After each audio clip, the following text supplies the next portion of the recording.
Presented by the Making Star Wars Podcasting Network. This is the Cantina Cast, your watering hole for thought-provoking Star Wars discussion, character dissections, quote and scene analysis, honest opinions on the Star Wars news that interests you, and whatever else these guys come up with. Here are your hosts, Mike and Joa.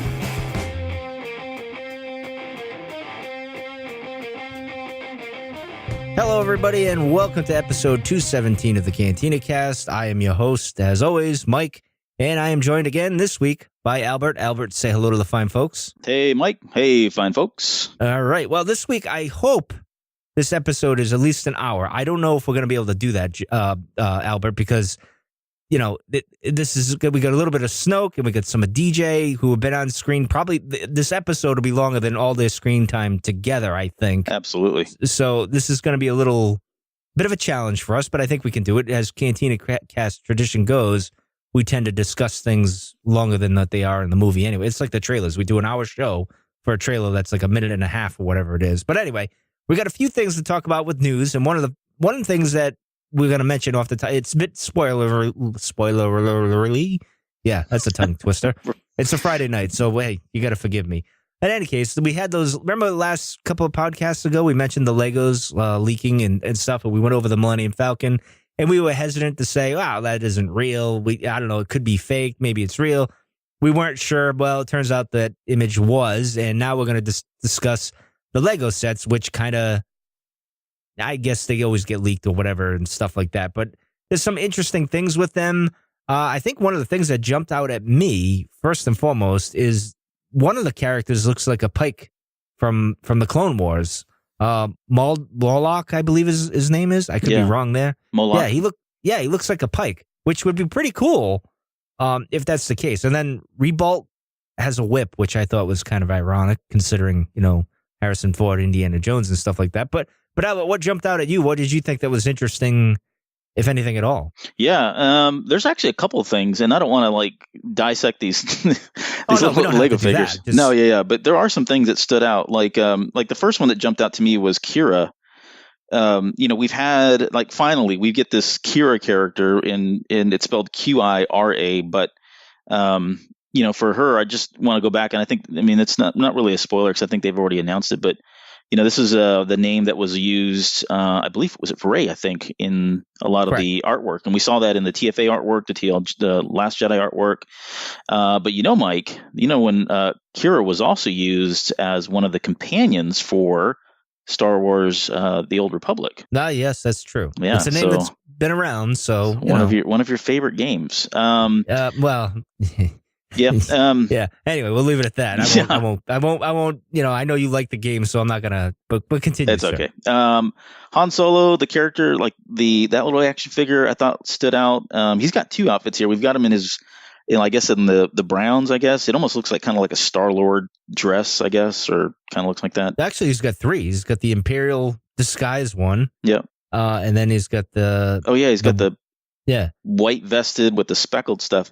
And I noticed imagine that's the Spice Mines of Kessel or something. But then again, they got the Carillion Hound with him, which I thought was interesting. The dog there. So I don't know. I mean, I'm kind of. This is what I'm hoping for this movie. Because the Last Jedi's controversy. I guess you could say, wink, wink, and stuff. And everyone's got an opinion about it. And a lot of people already have the. I mean, this movie and a lot of fans said, and we're guilty of it here at the Cantina Cast, is because it's Han Solo. Harrison Ford did this for so long, and I hate harping on the thing. So I'm going into it thinking, all right, I just hope for a fun, adventurous movie, and I'm going to leave it at that. I'm not going to go in thinking the end of the world and all these other things. So I'm hoping for a fun movie. And some of these things that I'm seeing with like Lando looking pretty cool here, and that I'm intrigued, and I'm not saying I'm excited, overly excited. I'm still nervous, but overall, I'm hoping for something that's fun and maybe refreshing. I don't know. What do you think? Yeah, me too. I'm really, especially after what we're coming off with, like you said, from The Last Jedi, I'm kind of going into this really maybe a little bit more optimistic than I maybe was initially. And I'm really hoping, for a fun movie and take me on a ride back and maybe reminisce about the old days, I guess, in this new era of Star Wars. There was one other thing. I don't know if you caught that. That one stormtrooper is called a Mimban stormtrooper. Yeah, I was just going to say, they found a way to squeeze in another trooper in the original era where there is, it's a new, fresh look, I guess you could say. But what did you think of it? No, well, see, that name, I remembered that name, and I did have to go look this up because I knew I had remembered that name from a long time ago. And that name of Mimban was actually referenced in Splinter of the Mind's Eye, which was, I think, the very first Star Wars book I think I ever read. Correct. That it was. I don't remember this name, but yes, that was correct with the... Yes. Yeah. So it was interesting, though, that they actually went and used that. And it was funny because as I started digging around more and more, that name was actually it's kind of a rabbit hole, really. I won't get into all of it, but well, we go through rabbit holes here. Yeah. So I mean, well, we got to squeeze this out to an hour, right? So there was a temple. Exactly. The temple of, if you have I'm doing it. Here we go. The temple of Pomajima, which was on Mimban in Splinter of the Mind's Eye, and that temple, that name was supposed to have gotten used again, I believe, in Rogue One, and eventually they changed the name of it. I think in Rogue One early production they were calling it the Temple of Pomajima, and it eventually turned out to be the Kyber Temple that we see in Jeddah in Rogue One. So it's kind of interesting that there's that link there. But then I started thinking, I wonder if there's something, because Splinter of the Mind's Eye was really all about them trying to find this Kyber crystal, and back then it was spelled, different than what it is today. But I'm starting to wonder now if it's, are we being led down this? Maybe the mines and the Kessel mines are really just kind of like a red herring, and maybe there's some kind of Kyber crystal stuff going on here again, because we know that at this time they are trying to hoard as many Kyber crystals as they can. We see it in the Ahsoka novel, we've seen it in the Rebels TV show, so maybe there's a tie-in directly with that as well here. Well, judging by Han and Kara and let's see, this trooper, and I would imagine there's some kind of they're on either it's Kessel or maybe this planet here.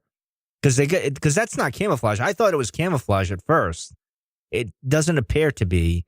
No, maybe I'm wrong. No, it doesn't to me. It looks like it's maybe like ash or something, right? Or something that's settled in on their uniforms that they can't get out. Exactly. So that's where I would assume there's something happens there. And of course, even Lando looks like he might have a little bit on him. I'm not sure. It's hard to say there. But yeah, yeah, that's an interesting little fun fact you brought up there that I didn't even realize. But yeah, that troop, I just thought it was funny because all I saw was like new trooper, me with shore troopers and stuff. Yeah. I kind of, that's where I go. And I saw it and I was like, oh, they found a way to do it again. And I go back to that argument I had even last year going into Rogue One with the whole shore trooper and the at ATC, whatever you want to call it. I just messed that up there. Driver, which I don't understand why they were different than the original at Driver, but hey, we got to sell action figures and stuff, so I get that. But that type of thing. So I always thought of like, I'm not going to like this, but I do actually. It fits in, and then I always go back to the argument with the biker scouts. They weren't in the first two, but they're in the third one. It's like, I like them. They actually were one of my favorite back in the day. Yeah, the design's awesome on that one. Yeah, plus I wanted the bike. That would have been nice. Right. But anything else that jumps out with you? I mean, Lando, I like his look. I like pretty the yellow. Suave. Yep. Yeah, I mean, nothing different there. But real quickly, I don't know. We'll mention the Falcon because we don't have the Falcon picture here that was leaked as well. But it's a different shape than the Falcon we see in A New Hope. The interesting, and the only reason I'm bringing that up is because, and not that you get to see it in Revenge of the Sith, but when the Falcon's pulling up, I wonder if it's exactly that or it just changes throughout the thing there. I don't know. I'm just, I thought that was interesting that they changed that wedge. Maybe that's something that was in development long ago with George, and maybe I have to assume it's artwork and stuff on the Falcon from ages ago because they never throw anything away. They kind of recycle things and use things, which I think is smart because all that art, as we've seen in the art books, Albert, which is, it was Joe's favorite. It's my favorite thing when the movies come out. That's like the first thing we get, and then we get the visual dictionary after that. But as you've seen, the artwork is just incredible. And why would you get rid of these beautiful things that you could use later on down the line. So absolutely, they do so much. There's so much time and work spent on that stuff that it'd be a shame just to throw it. They know to archive that and come back and recycle it. And if they don't recycle it, it's they use it for heavy inspiration for some of their own designs and creation. So, well, to be honest, the Lucasfilm should have its own art museum, like where I know George is doing his thing, but they should have all this concept art just out in like a gallery where we could all go see it, because I would love it. If I could buy it all, I would. But in any case, we'll move on to an interesting thing, which I think got a little out of hand with the Golden Globes and all that other stuff. Yeah, exactly. Which is Obi-Wan. This everyone seems to. I remember maybe back in October, it was that rumor that the Obi-Wan movies in production and all this other stuff, that nothing concrete came out from Lucasfilm or anything like that, but people ran with it, as we do in the internet these days. So there was a picture on, I guess, Instagram, right, where where Ewan McGregor, excuse me, one and the same, really, is training and doing his thing, and he's got the Obi-Wan beard, so to speak. Now, he's had other roles where he's had the beard and kind of the hair similar to Obi-Wan, but because we're Star Wars fans and we just run with everything and lose our minds over every little thing, every little detail we analyze, and I'm not sure that people at Lucasfilm understand that. And so everyone got on the bus like, oh, he's training for Obi-Wan and blah, blah, blah. And I'm saying to myself, time out here. Hold on. Right. Obi-Wan's in a desert at this point. He's not that physically, what he once was when we see him in the prequel trilogy. He's kind of in between. If Ewan's going to play him, he's in between, where he doesn't have to necessarily be the buff guy that's, running. Are we going to see? Well, I mean, I guess the latest thing in the Star Wars movies is taking your shirt off. So maybe we'll have that scene with Obi-Wan and his pants up and his nipples out and, all that thing. But yeah, exactly. I don't mean to frighten you, Albert, but, that's where we're headed these days. But in any case, so I don't know. What did you make of all this? I think you're on the lines with me in a sense, like, pump the brakes a little bit here. Yeah, no, I didn't really. I mean, I thought this was pretty funny that the way it blew up the way it did. I mean, and I haven't seen Fargo. I think that's the show he's in right now. Yes, and I don't know if he has a beard. I don't think he does. He does. No. Okay. Well, either way. Although I don't know if he's playing two roles in that, so he might have. I don't know. But anyway, continue. I don't mean. Yeah, no, you're fine. The only thing I would say is he's got a beard. He's working out. Even if he was, it seems like kind of premature because we haven't even gotten Solo out, and I mean he's got plenty of time to grow the beard out, right? It's not like it's going to take him a year, and that's why he started now. So it could just be he's cold and wherever he's working out and decide to want to grow it out. But yeah, I don't know. We were calling it Beardgate, but I don't know. I think it's much ado about nothing. It's cool to see him. It's great to see that he's keeping fit, but.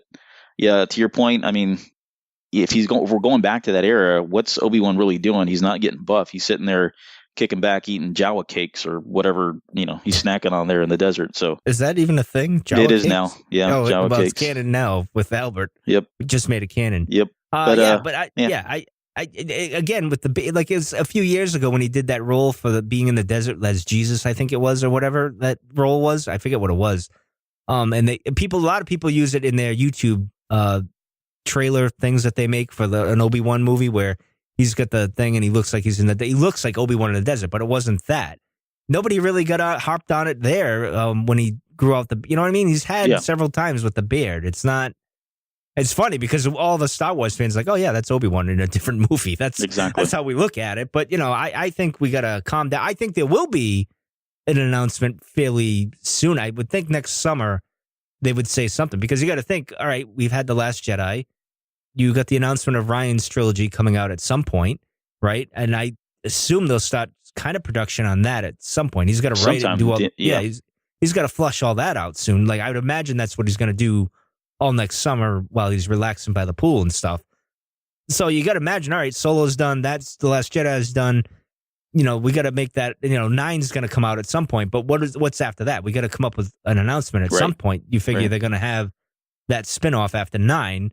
I think Ryan, well, it's interesting because I think Ryan and the spinoff will be filming right at the same time. The next spinoff, if they do it. I don't know if they're going to do it because I tend to think that with all the drama that happened with the Solo movie and some of the stuff with 9 with Colin Trevorrow, it's almost like they stopped and said no and let Ryan do the trilogy, where it's one director and he does the whole thing, and you know what I mean, like where it's there's not much to worry about, so to speak.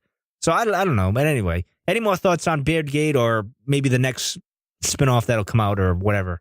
No, I think I can see where people though would see if they don't announce something here very soon. I mean, we're talking about about a year that we would go without anything. So I can see someone looking into that and saying, well, maybe they realize they took on too much too fast and they're kind of pumping the brakes, so to speak, a little bit here. But yeah, I don't know. I think there's plenty of content. We still got the TV show coming out as well. I think that's 2019 as well. Yes. Well, is it animated or is it a regular TV show? We don't know. Yeah, which is interesting because they might. Actually, I don't think it's a bad idea if they take a year off, to be honest, if just to reset things and kind of maybe let the TV series kind of catch on and do its thing and focus on that a little bit. That wouldn't be a bad thing. So in any case, we'll move on to John Williams is going to score episode 9, which is fantastic news. Although I'm a little worried because he's older now, and it's a few years. Well, it's not like a year and some odd months, a year and 11 months or something like that. So I guess it's not a big deal. For him, it's like or whatever. Maybe he's got the score already in his head and he's already written it. Who knows? But I think that's great news. I'm glad he'll finish it up, this trilogy, and all of them really, and that'll be nice. It's that's perfect. I think when you think about it, that he's like the one thread through all of it, other than the droids and R2. Because he's really the as they always say, he's the oxygen of the steal from our friends there at Rebel Force Radio. That's the show there that they do there. It's true. I mean, John Williams is like the oxygen for the whole thing. But I don't know. What do you think? Obviously, you're happy about it. I'm happy. Yeah, about I'm pretty happy about it. I mean, I'm just glad that he's going to see this through. Because I mean, that music, that whole era of the mid to late 70s, I grew up on, and that was my first experience in theaters. And most of it, when I attribute some of my fondest memories of going to the movies, apart from the movies themselves, was those soundtracks and those themes, those the pieces that he put together for like Close Encounters and Raiders and Jaws and all that. So he's just as big of a childhood hero as any one of the other ones that I have. So I'm glad that he's going to see it out. I think he's like I said, I think we mentioned a couple of shows ago, he's 86 years old. So, I mean, he's only got a few more of these left in the can. So, well, I shouldn't say that. He may live to be 120 for all I know. He might outlive both of us. Yeah, so, exactly. You never know. Right. Never know. But yeah, it's good. Yeah. Well, it's interesting because the quote, I guess they asked him, as for his future in Star Wars movies, Williams confirms that he told director J.J. Abrams that he will do episode 9 next year. I would very much like to complete that, he said. Well, obviously, J.J. is going to say, who's going to stop him? Right. The guy that's done all of them and of the saga and has done this and is part of that. Who's going to say no to him? Nobody. Then you're going to be looked at as a jerk, really. I mean, who wants that on their shoulders? I don't know. Michael Giacchino? Maybe, or Joa, possibly. Who knows? But anyway, so I'm excited about that. It's interesting. It's funny because I didn't like the Force Awakens track so much. The Last Jedi I kind of liked, but a lot of it's stuff that's been done prior to. So that was interesting. I'm curious where he'll go with this last one. Because it could be the final piece of his thing, like you said. So I don't know. It'd be interesting to go from there. But anyway, we're going to move on. We're going to move on to DJ, which is an interesting character. And I know in our initial reactions and stuff, we said, DJ hardly knew you. And we weren't as thrilled as we thought we would be with his character. But he did say a few interesting things. His role was small, but I think was poignant. And there was parallels in my mind with Luke and with Finn, with the whole not getting involved. Luke is a recluse. He doesn't want to be bothered by anything. One's on the run, which is Finn, and kind of DJ as well. And Finn doesn't really want to fight, but he fights when he has to. And DJ's in it. Hey, all right. I mean, I realize there's two sides of the coin here. I'm going to play the middle, the ultimate gray guy or mercenary, which is, the traditional gray man or person in Star Wars is usually the mercenary or the smuggler. And DJ fits that perfectly right here. And when he points out to Finn is like, today you blow him up, tomorrow they blow you up. It's all the same. He points out that both sides are just as bad as the other. It's very interesting. It's almost like Luke when Luke is talking to Rey and he's saying, the Force doesn't belong to the Jedi, doesn't belong to the Sith. It's just kind of one thing and it ebb and flows. It's just the way it is. It's nature, that type of thing. And DJ kind of, when it comes to politics and like government, he sees it the same way. And eventually, everyone's going to be run down by this big machine, the big government machine or whatever it is. So I thought that was interesting. But I don't know. What did you think of DJ? These parallels that I've brought up. Anything you got to say about that? Yeah, no, they're good parallels, and it's they almost both have this air of indifference about them. Like it really, whatever. It doesn't matter if it's good or bad, just as long as I stay out of it, kind of thing, and don't get too involved in it. What he reminds me of is, I was thinking about this. I don't know if you ever played like tabletop role playing games, but if you just go back to like something like Dungeons and Dragons, there was all these alignments that you could pick from, and one of the alignments was like true neutral, right? You could be on one side of the spectrum, or you could be the other side of the spectrum, but the character that we really wanted to always just worry about was that true neutral character, because you kind of had some kind of level of predictability about how the other characters were going to act. But that true neutral character was so hard to play with and so hard to get along with, because you never knew when that person was going to backstab you. I mean, it could be at any given moment, because they really are looking at it, from a very selfish, almost kind of isolationist kind of view for where they are and where they stand in that party, or in this case, where they stand in the galaxy, or on Canto Bight and all that. So it's very dangerous to when you got somebody like that, or a character like that. And I think what's his name, Del Toro, kind of gave that away. And I don't think we've ever brought the quote up here on the show, but when they asked him about what he was like, he compared DJ to a knife, saying if you grab him by the blade, he'll cut you, but if you grab him by the handle, he can be a very, very useful tool, right? So yeah, I think that says a lot about the character, and certainly says a lot about what we saw. I think for DJ also, I saw a lot of people comparing him to Lando, and I don't really think that's fair to Lando personally, just because Lando, yes, he betrayed Han, but there was a reason why he was doing it. There was a greater good there for him. DJ is like, I'm just in it for myself and the money. I really don't care what your cause is. It doesn't bother me. But the interesting thing is, though, with Finn, you could say in The Force Awakens, Finn was like that, where he kind of betrays Rey in a way. He leaves her and is going his separate ways. He doesn't want to go there, doesn't want to keep, which is interesting because he does care for her, obviously. So that was a wonky thing to begin with. But DJ is almost the same. Like, do you think, like, at the end when he's like yelling to DJ and stuff and DJ's walking away, you think that'll get in his mind at some point? Like, do you think DJ will come back around and maybe in 9 or something and maybe redeem himself? I don't think so. I think he's, like you were saying, he's not really the Lando. It was kind of a nod to Lando by the betrayal type of stuff. Sure. But I think he's just like, hey, I'm here for profit. I'm a mercenary. What'd you expect? That type of thing. Yeah, right. Almost like Han had a heart. Exactly. I don't think DJ has a heart at all. He's just kind of like, yep, whatever. I mean, we'll find out. We got a comic coming up and stuff soon and whatnot, which is a goofy image on that comic book, that picture of him. But anyway, I thought what see, because I see him more as like Luke, just that it's an opposite side. Like Luke is kind of, I'm not in it, but I don't want any profit, where DJ's like, I'm not involved in it, but if you need my help, I'll do it for some cash, that type of thing.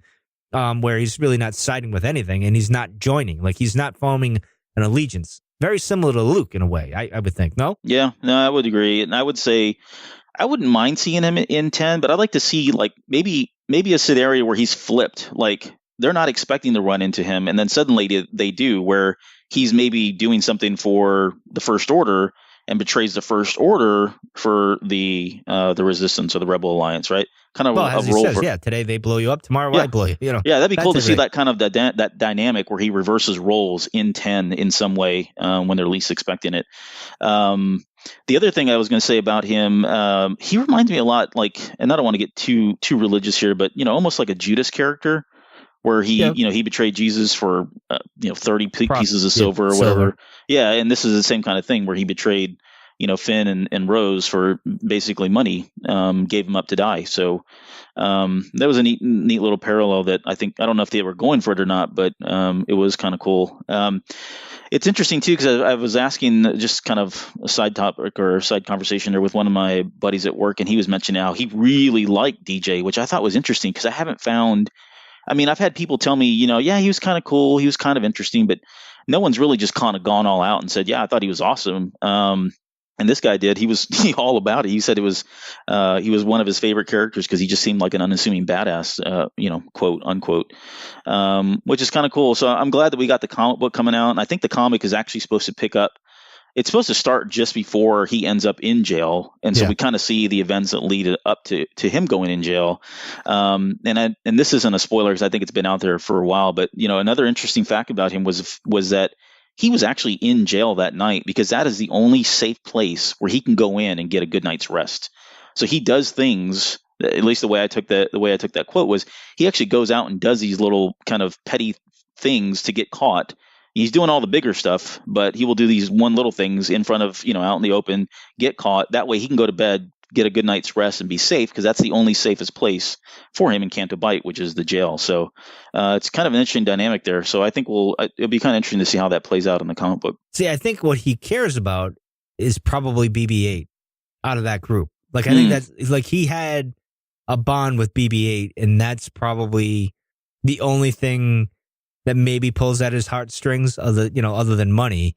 Because BB-8 is, let's face it, he did some amazing things and tried to upstage our old pal R2 in a way, but he's no R2. But in any case, I thought it was pretty cool that him and DJ had an interesting pair, I guess you could say. It was an interesting thing. I wish we saw kind of more of that in a sense. It was just interesting. We didn't get to see more of that. But anyway, I guess that's all we have for DJ because he wasn't on too long. I just wanted to mention some of those parallels that I saw. I thought was interesting. Hopefully other people saw that as well. I'm sure they did. I mean, it was kind of almost obvious, I guess you could say. But we'll get into the Supreme Leader Snoke, and I don't know how long this is going to be, to be honest, because I'm not sure what we can do with Snoke because there's so much.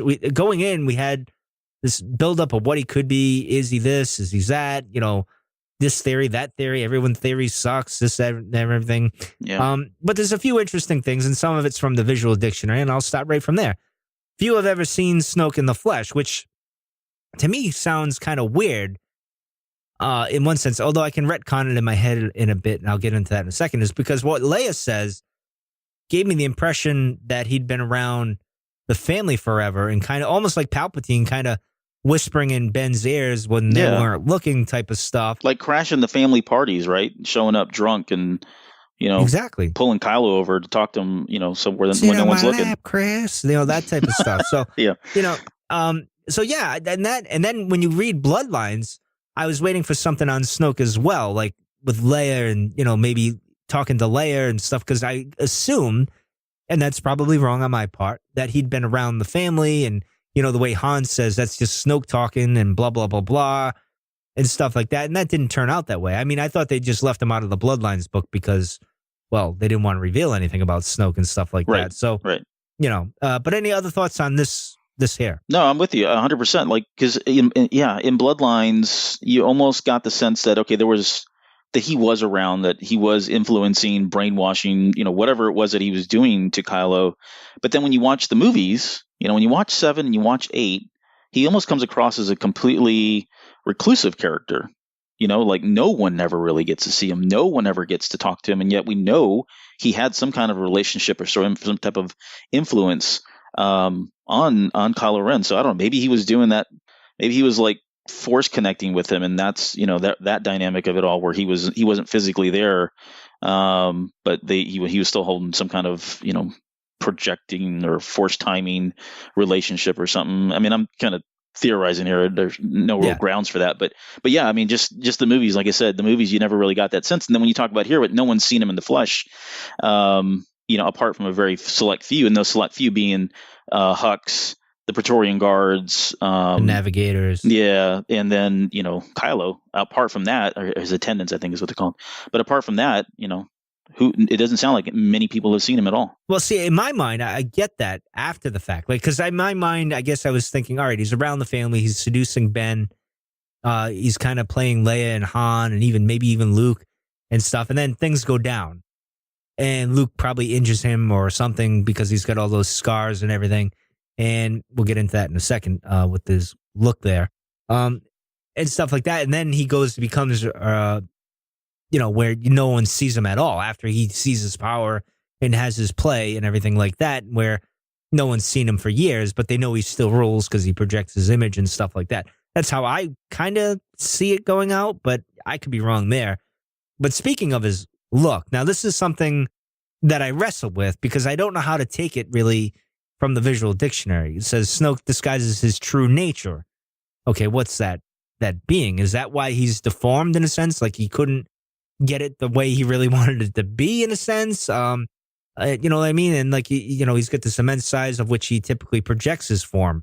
Okay, so what is he even really that big in a sense? Is this going back to the Wizard of Oz analogy, which we all thought at The Force Awakens is like, oh, he's just going to be a little guy behind a curtain at some point. And maybe, when the Supreme Leader was killed, was he really killed in a sense? I don't know. I believe Snoke is, well, that version of him is dead somehow. I don't know. What do you think of all this? Yeah, I mean, I think all of that is probably legit. I mean, before we go any further, I was going to say we were in Discord the other day, and someone said, I really hope we don't, have Snoke come back alive in episode 9, and we had other people saying they do. So it's probably safe to say that people are very mixed on this, and I think for the sake of this show, we're probably going to talk about both scenarios. Although if you go down the path of he's not there, then really there's not a whole lot to talk about other than what happens to Kylo Ren, which I think we did in the last episode. But if he is alive, there's a lot of things, like you said, the Wizard of Oz reference. We know, you pick up that Art of the Last Jedi book, and there's many references to that, at least in that section when they're talking about the throne room itself and the way, some of the inspiration and design.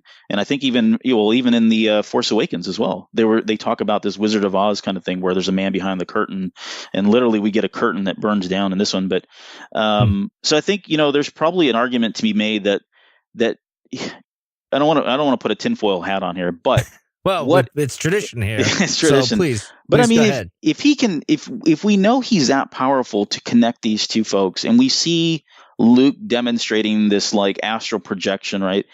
It's not too far off for us to even consider the idea that maybe he was. If you want to go down the path, if he's still alive or that really wasn't him, why couldn't he project something that was physically manifested and allowed Kylo Ren? Maybe that was all part of them. We'll probably get into that in here too again, but maybe that was part of the plan. Maybe completing Kylo's training was allowing him to be free of him. Yeah, exactly. Right.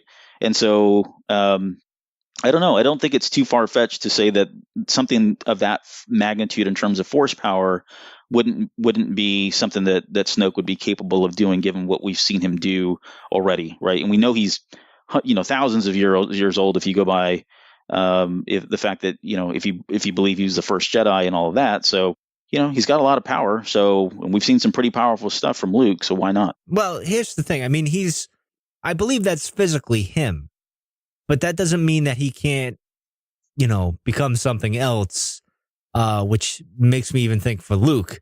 Which would be interesting if the both of them kind of do that. But he's got his scars. He's got the big channel on his forehead, the misshapen, malformed cheekbone, which makes me think he tried to mold himself in a way, but he's not. He's powerful in the Force, but he's not that powerful. Or at least when he tried to do that, he wasn't that powerful. And it mentions his slippers. His stance is painful, so he has to wear slippers, which right. Makes me think of Tarkin on Peter Cushing on the Death Star back in the day, putting the slippers on while he's walking around. Yeah, exactly. Was that a homage to him in a way? I would think that probably is, and stuff like that. So I mean, they don't even get into the deformities where this happened, how that happened. We know he's from the unknown regions because he's got the navigators. And then I thought to myself, as I was going through the book and the visual dictionary, I'm looking at the navigators are pretty tall too. I'm like, is he like what they are? But we just don't see it because they got the mask and all that other stuff, the garb. So I don't know. What is your best guess? I mean, let's face it, we're not going to know anything about them because they're just going to keep it a mystery, I would think. Or are we going to get something later down the line? I don't know. What do you think? I think we got tinfoil hats on still here? Yeah. Oh, yeah. Oh, okay, good. Then I'm going to go down and say that I think I'm in the camp of he's from the unknown regions or even another galaxy. I would say that we would probably see him in 9, and I'm starting to really believe that maybe this really was just all part of his master plan. I just can't see how somebody that powerful could allow Kylo Ren to off him the way he did. Like, how did he not see that coming? And that whole bit about him turning the lightsaber, I see him turning the lightsaber and stuff. If you go back and look at that scene, that lightsaber that Kylo Ren's holding doesn't even move. So to me, it almost feels like now, he was literally talking about, I see the lightsaber next to me churning and killing his true enemy, I think it was true enemy or whatever the line was there, right? And if you think about it, that really was, at that point, it wasn't Rey. Rey wasn't his true enemy. And why would Snoke think that Rey was his true enemy? If anybody was his true enemy apart from Snoke, it was probably Luke, right? So, correct, yeah. Right, so why would he say that, And if you go down this path, right, if we're going down the path of, okay, he wanted to die, then I think maybe they put these seeds in about what it means to be a Force ghost. Because, if you go back to like, the Clone Wars cartoon, we know at one point they were talking about allowing Sith to be Force ghosts, and they changed all of that and said, you know what, no, because Sith can't be Force ghosts, and so they had the thing with Bane at the very end, but it's a little different. But we know Snoke's not a Sith, right? So he's just somebody that's well versed in the dark arts. He's in the dark side, but not necessarily a Sith. So maybe he has learned how to transcend to a Force ghost. And if you think about it, and this goes back to the original, before we came on the show, we were talking about, I went back and listened to the original show you guys did last year when we were talking about Snoke speculation. And one of the key things that came from that was, or at least one of the debates that stood out to me was, what does he want? What is Snoke's power? What's his purpose here? What is he trying to do back from The Force Awakens in trying to predict what that was going to be here in The Last Jedi? And really, if you think about it, it doesn't seem like there was anything there other than just wanting power outside of ruling. If we go down this path where he does plan this all out, that he does want to die, and we know now that if you are a Force ghost, good or bad, Yoda is able to manipulate the physical, right? He hit Luke on the head, right? He called lightning down. So what difference does it make if I want to rule the galaxy, if I want to be a leader, supreme leader of the galaxy? Why does it matter if I'm alive when I can do most, or at least some of those things, or maybe I've learned to do more as a Force ghost as well? I mean, how much more powerful is that? So maybe this was all a part of his plan to become, to transcend the physical and become the greatest, become the leader of the galaxy or the ruler of the galaxy in a way that most people wouldn't be able to touch him now at that point. Well, true. I mean, it's like, I'm thinking of Abeloth with the whole Fate of the Jedi, which was an awful series in the old EU, where Abeloth is like this apparition, well, not like a ghost or whatever you want to call it, where she kind of can appear here, can go there, cause chaos, all these crazy things. And she was a celestial, actually. She was the maid, I think, of the father, the son, and the daughter, or something like that, if I remember right, and stuff like that. And then, of course, you go to the Last Jedi visual dictionary, not the visual dictionary, the art book, where Luke is being tormented by a Sith ghost, which obviously they scrapped, at some point. They didn't go that way with the Sith. But again, Snoke is not a Sith. So, I don't know. I mean, that's the thing with Snoke. We didn't even get his impression of what the dark side is and what he thinks about it. I guess in his mind, he sees it balanced because there's light and there's dark with Rey and Kylo.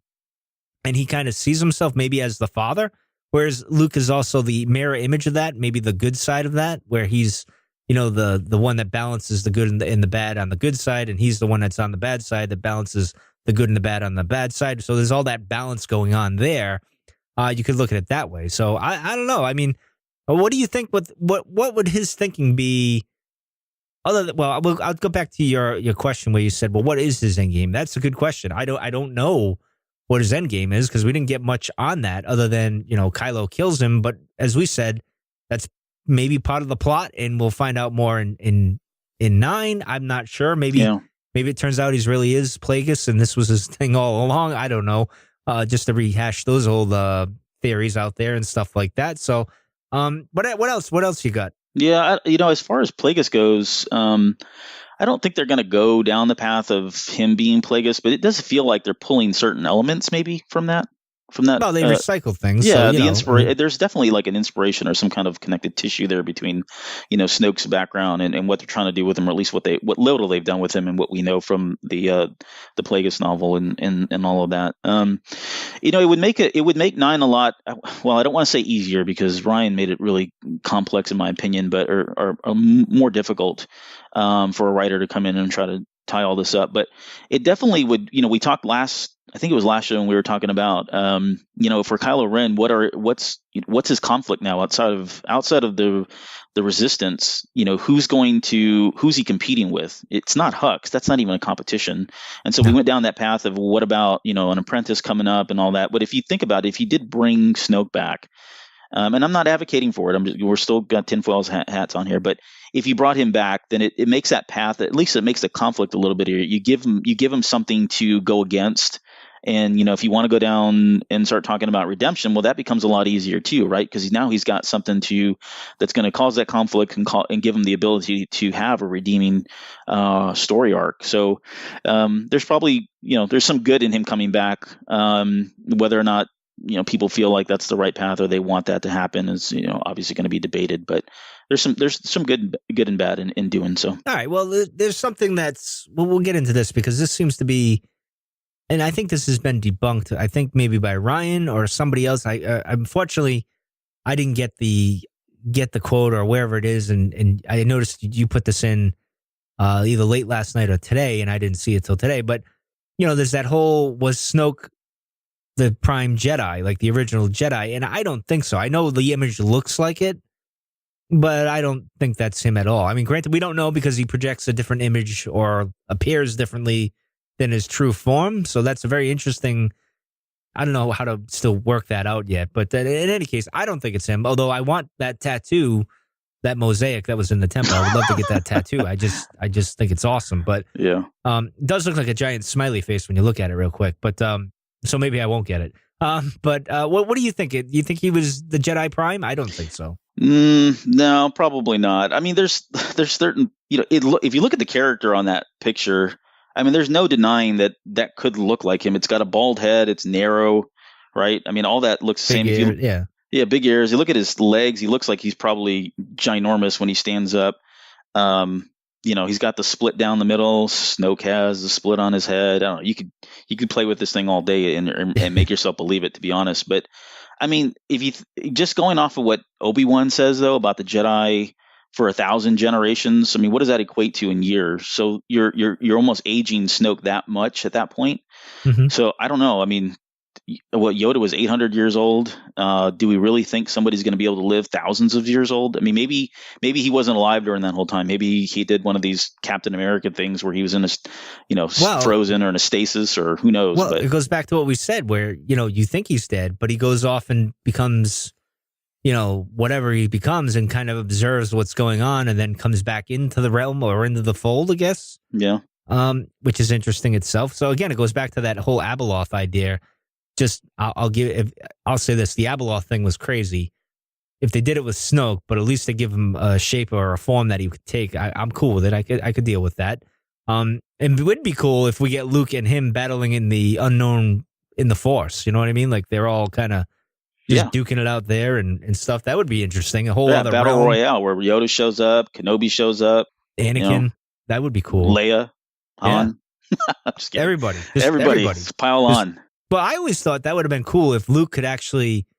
He was so powerful, he could conjure up like an image of a dead person and talk to them, like because they're part of the Force. Like he could just conjure it up. True. And he could talk to his mother or his whoever he wanted to from the past, or like even Han. Like they know they're not, they weren't Force users, but he could because their essence or whatever. He's powerful. That would have been cool, but that's just me, and stuff like that. But all right, let's get more into Snoke.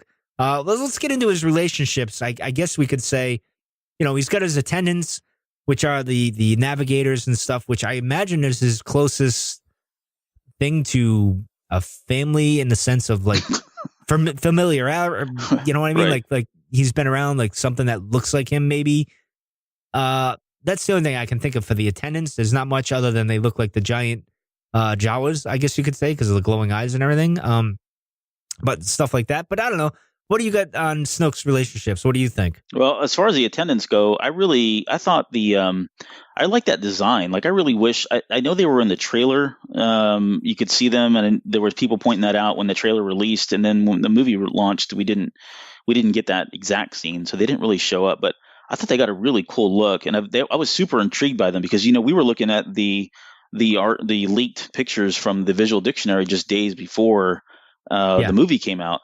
And I thought, oh, man, I was really like just into these guys, and especially that and the Oculus. And I was like, theorizing, okay, this is what's going to happen, that kind of thing. And then none of it panned out, which is pretty much the whole movie, right? But yeah, I like the look and all that. I really, I wonder what happened to them too. Like, what are they going to be in 9, or does Hux or Kylo use them in some way? It'd be cool if we got to see them a little bit more in the next movie.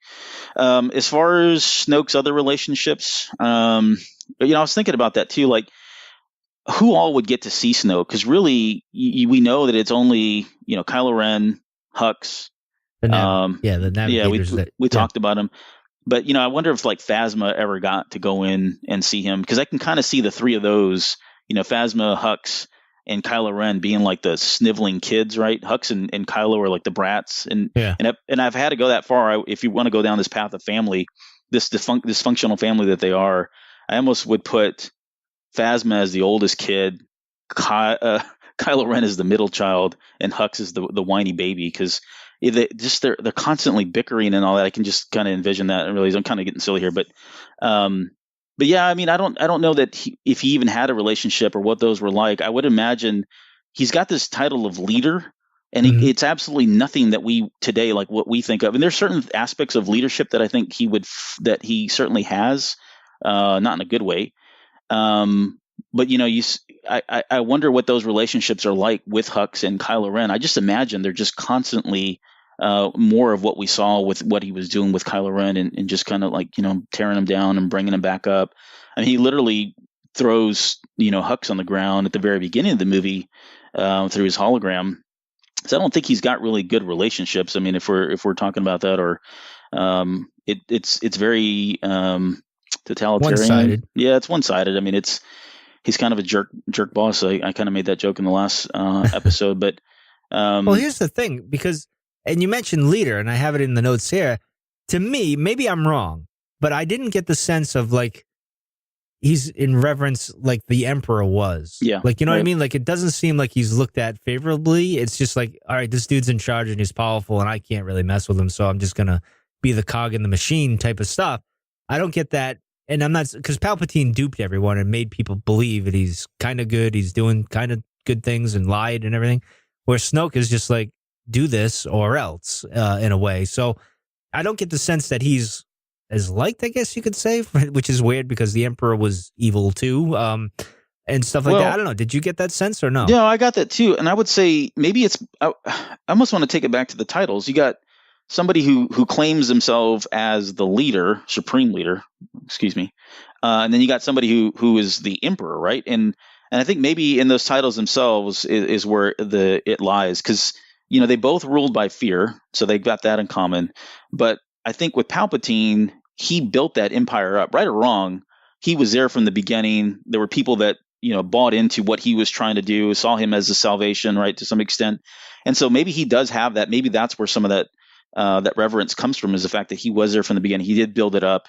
Whereas somebody like Snoke, at least to what we know, the remnants of the Empire fled, went off to some area, and in my theory, I guess Snoke sees that opportunity and he inserts himself and says, "Okay, your Emperor is gone. I am who I am. I'm a Force user. I'm more powerful than you. I'm now in charge here." Right. So he just kind of, it was like he just took over that group. So he doesn't probably have that respect. Maybe he hasn't earned it. And yeah, they're going to fear him. They're going to do what he wants them to do.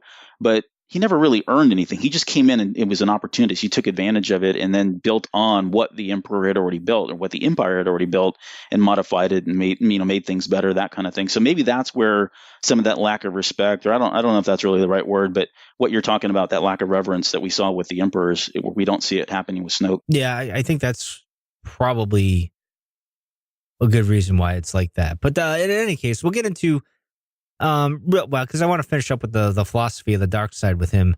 But, with his other relationships, like the Knights of Ren kind of vanished here. He gives him some sort of status in a sense, or some kind of reverence. Again, I'll use that fancy word, where he says, even you, a master of the Knights of Ren, where he talks to Kylo. But yet when we see him in the throne room, he's got his Praetorian guards, I mean, is this like his closest friends here? Because I get the impression that they don't even talk. They don't do anything. They're just like robots and just spring to action as soon as something happens. I don't know. What do you think of all the? I mean, you mentioned the whole, Hux and Phasma stuff. I don't think he sees Phasma, but Hux, I want to say he favors Hux more than Kylo so much. You know what I mean? Like he's important to Snoke, but he's obviously, as he said, Andy's even mentioned here, where he's disappointed in Kylo, where it's, Hux at least delivers. Yeah. He blew up the whole New Republic and the fleet and everything, and he's hunting people down and doing all these things. Although he did fail, and he did make him look like an idiot at the beginning of the movie. So I guess those successes don't really matter all that well. You know what I mean? It's like, yeah, well, you did that 5 minutes ago. It's what you're doing now, pal. Right. That type of stuff. But I don't know. What do these other relationships? What do you think? As far as Hux goes, I was thinking about that. Some of that may be the fact that we don't know the relationship that Hux had, or Hux's dad had, with Snoke, right? So yeah. maybe he sees Hux maybe they had a good relationship, not like we see with Kylo Ren and Hux Jr. or whoever else, but maybe they had a good relationship, and maybe he sees Hux Jr., I guess, as you see some of his dad in him, and that's why he treats him differently. He teamed up with Phasma to kill his father, so maybe Snoke is like, yeah, that's good. That's the kind of guy good, I right? need. Yeah, good job, buddy. Yeah, exactly. Yeah. Going back to the Kylo relationship, just one last thing that I was just thinking of right now, because it came up. It actually came up after we released that episode. There was, and it's just a quick shout out to Empress Cheekbone. She had hit us up on Twitter and said that we had talked about whether or not, or why he didn't finish his training, and she brought up a good point that I hadn't really considered, that maybe he didn't do the training because he lost to Rey, who wasn't trained. And so in his eyes, he was no longer worthy. We don't know if that conversation was had, but I think it was a possibility. And it certainly does play, again, even further into just scarring that kid and doing these horrible things to him mentally, and giving him, promising one thing and not, delivering later down the road. So, I don't know. This guy doesn't have any good relationships is kind of where I guess I'm going with all of this. I can't see him fostering good, long lasting relationships. And I don't think anyone really truly is following Hux out, or following Snoke, apart from just fear and intimidation. I don't think there's anything else that's really driving somebody to be that guy's friend. All right. Well, we'll get into a little bit more with Kylo and Snoke, because, a lot of people, Katie in Discord mentions Snoke as the Predator. Brez from Entertainment Weekly gives the Predator argument as well. Of course, in my mind, that doesn't excuse Kylo for still doing wrong, because he's responsible for his actions. Same thing with Anakin. I've said the same thing, and I will continue to say the same thing. A lot of people disagree with me. That's fine, but you're responsible for your own actions. I'm a firm believer in that. So in any case, I do see the Predator aspect, and I do see, where I'll give Katie credit is with the whole manipulation of the mind thing, where he doesn't have necessary control over that. But I will argue that he's struggling to kill his mother, and even Han to a degree, although that seemed more of an easy thing for him to do than with Mom. The other guys had to do it, and then, that whole thing there. So it's still, he knows he's doing right and wrong. He's struggling with things. So in my mind, he's not really a victim in that sense. Like, he may be manipulated and everything, but he's still making that decision at the end of the day, and he struggles with doing the wrong thing and the right thing. So that, in my mind, that means he's wrong. But I don't want to make it into a Kylo thing, but your thoughts on Snoke in his relationship with Kylo? Is he the Predator, or is he just using him to use him in a sense? Like, he's just a tool? I mean, granted, he believes that only a Skywalker can kill another Skywalker and end the Jedi type of stuff. I don't know. What do you think of all that? Yeah, I think he's a Predator. I think there is a level of manipulation and brainwashing, or whatever, that's happening there. I think we know, based on what we heard in The Force Awakens, that Snoke was just using him they tell Kylo straight up, he's just using you, right? I think it was Han that told him. You, yeah. Yeah, when he was done with you, that kind of thing. But yeah, I'm in the same camp. I mean, he's got to have some kind of free will here, and we know he does. Now, there's another level of I guess there's another angle here in the Force and in the dark side and what it does to you and that kind of thing that we can't really, put at our own little human level here back on good old Earth. But some of that may be playing into it as well. But I think he's still responsible for some of this stuff, and I don't. I think if you don't give him the responsibility or you absolve him of the responsibility, then all he is freaking crazy, right? And so just get rid of him. He doesn't need to, let him have his story, let him be redeemed. And that's why I said early in that last show too, I don't want to sound cruel and unjust, but kill him. Just let him die. Let's let him have this horrible, tragic life, and we can all be happy at the end of 9. Yeah. That sounds terrible, but that's how I feel.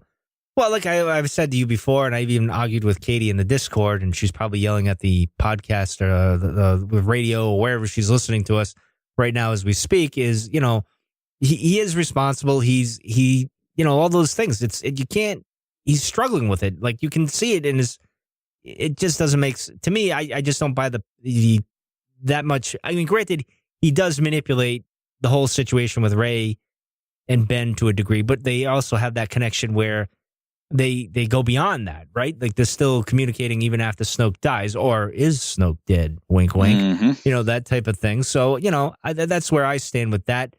It's just an interesting dynamic with him and Kylo, and how he, calls him a child on the mask. He belittles him and everything, and kind of, I just can't see how he can't see what is coming if he's saying all these things. Now, granted, it's the whole pride factor with, things like the Emperor was, it's this, that, and the other. When he goes back and forth with Luke, you're mistaken about a great many things. It's almost the same scene in a sense. So I don't know. But anyway, let's get into, because we could go on and on forever with Snoke and Kylo, and I'm sure in future episodes it's going to come up anyway. So, but I'm just curious what you think his philosophy is in the dark side, because, it's all about balance with him in a sense, but yet it's not about balance, because he mentions, there'd be a powerful dark side and a powerful light side to meet it. And then here he is. If he's all about the balance, then why did he choose the dark side? You know what I mean? Like, he's not like in between, like where Luke, you could say, is just existing. Like Snoke chooses the dark side, obviously. Force lightning from the feet. I think it was from the feet. I don't know. I want to say it was. I think I watched. There's a video out there now, and like you can watch it, and they've slowed it down. It does look like it shoots out of his fingers, hits the floor, and it comes up. Yeah. But the debates run into, well, why would he do that? Is he got bad aim? Is he that old that he's got to shoot it down and up? His fingers up at that point. He just kind of like, yeah, whatever, and just kind of hit the floor and bounced up. I get that. That was my other assessment of that whole other thing. I just didn't really. To me, it looked like it came from his feet, which would have been pretty cool. To be honest, I mean, like, maybe shot that's from the magic shoes. Exactly. Maybe that's why he's got those slippers. That it's so painful when he shoots his force lightning feet at you.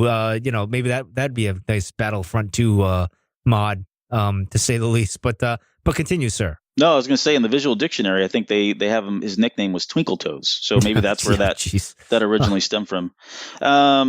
What were we talking about? Him and his philosophy on the dark side, sir. Yeah, sorry, the dark side. He certainly is dark side heavy. He leans towards that. We know that. Maybe he doesn't. Maybe he knows how far to go, and that's why he's not full Sith. Maybe he knows where that threshold is, and he's conscious and careful and able to control that and keep himself from going that far.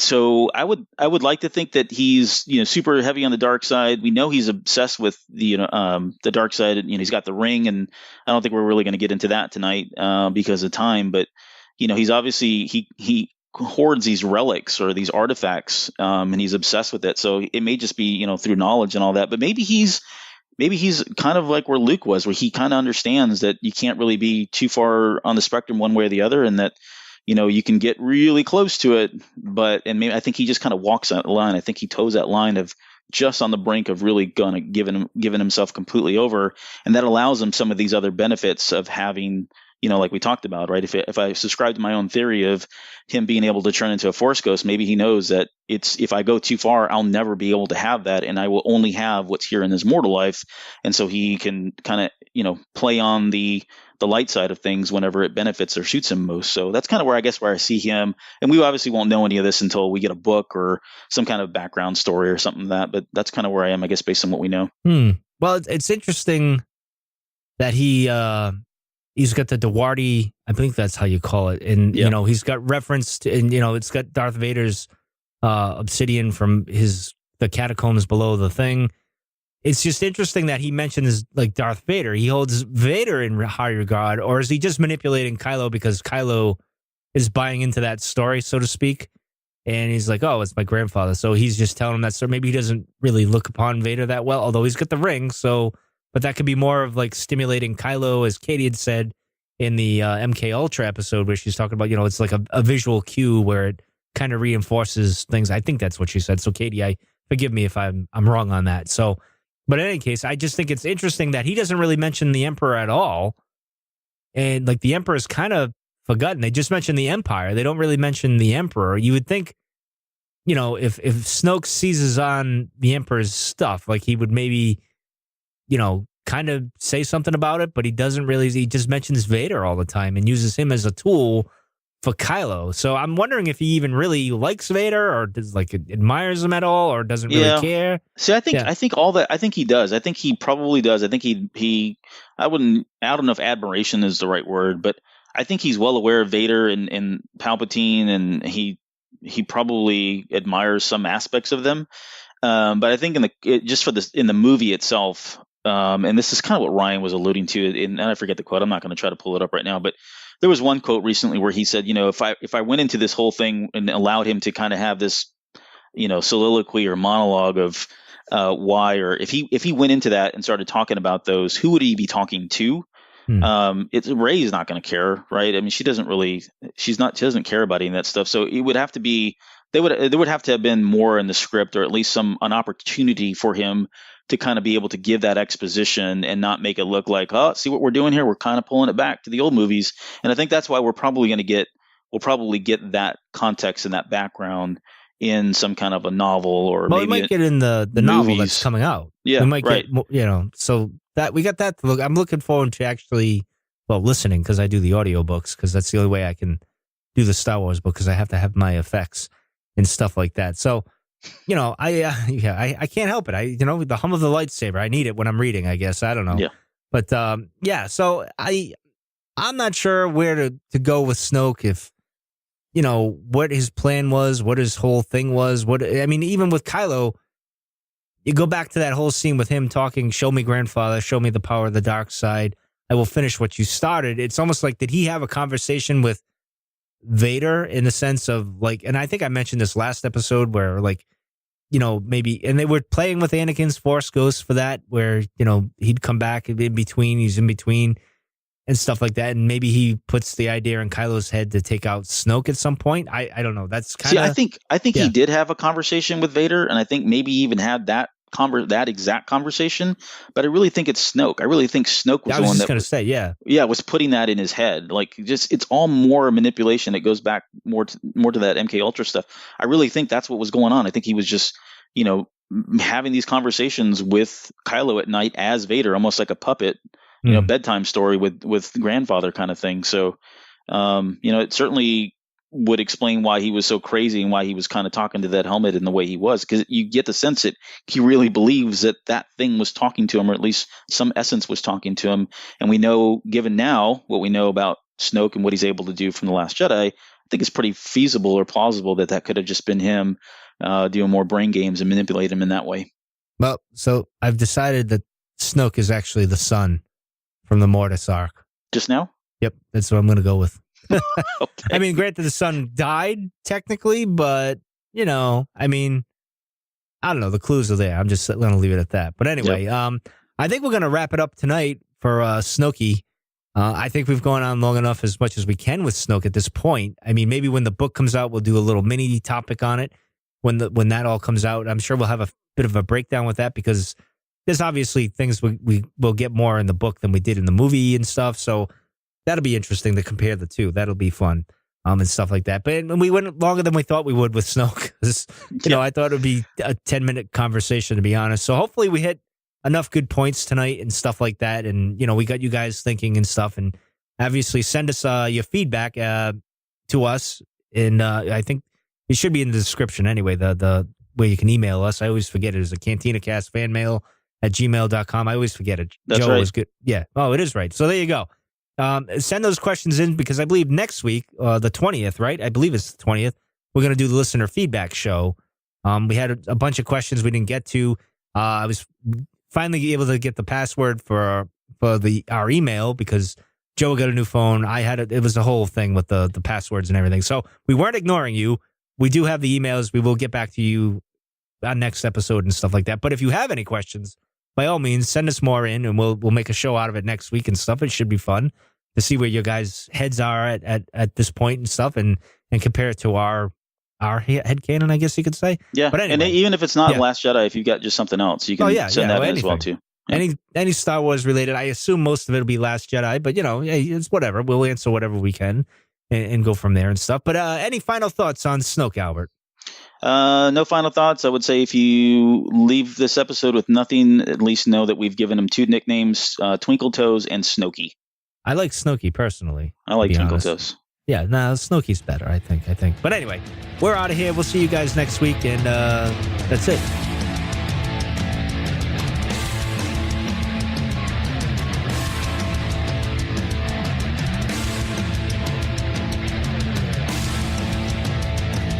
You're still listening? Wow, that's amazing. Well, I'm here to give you the disclaimer.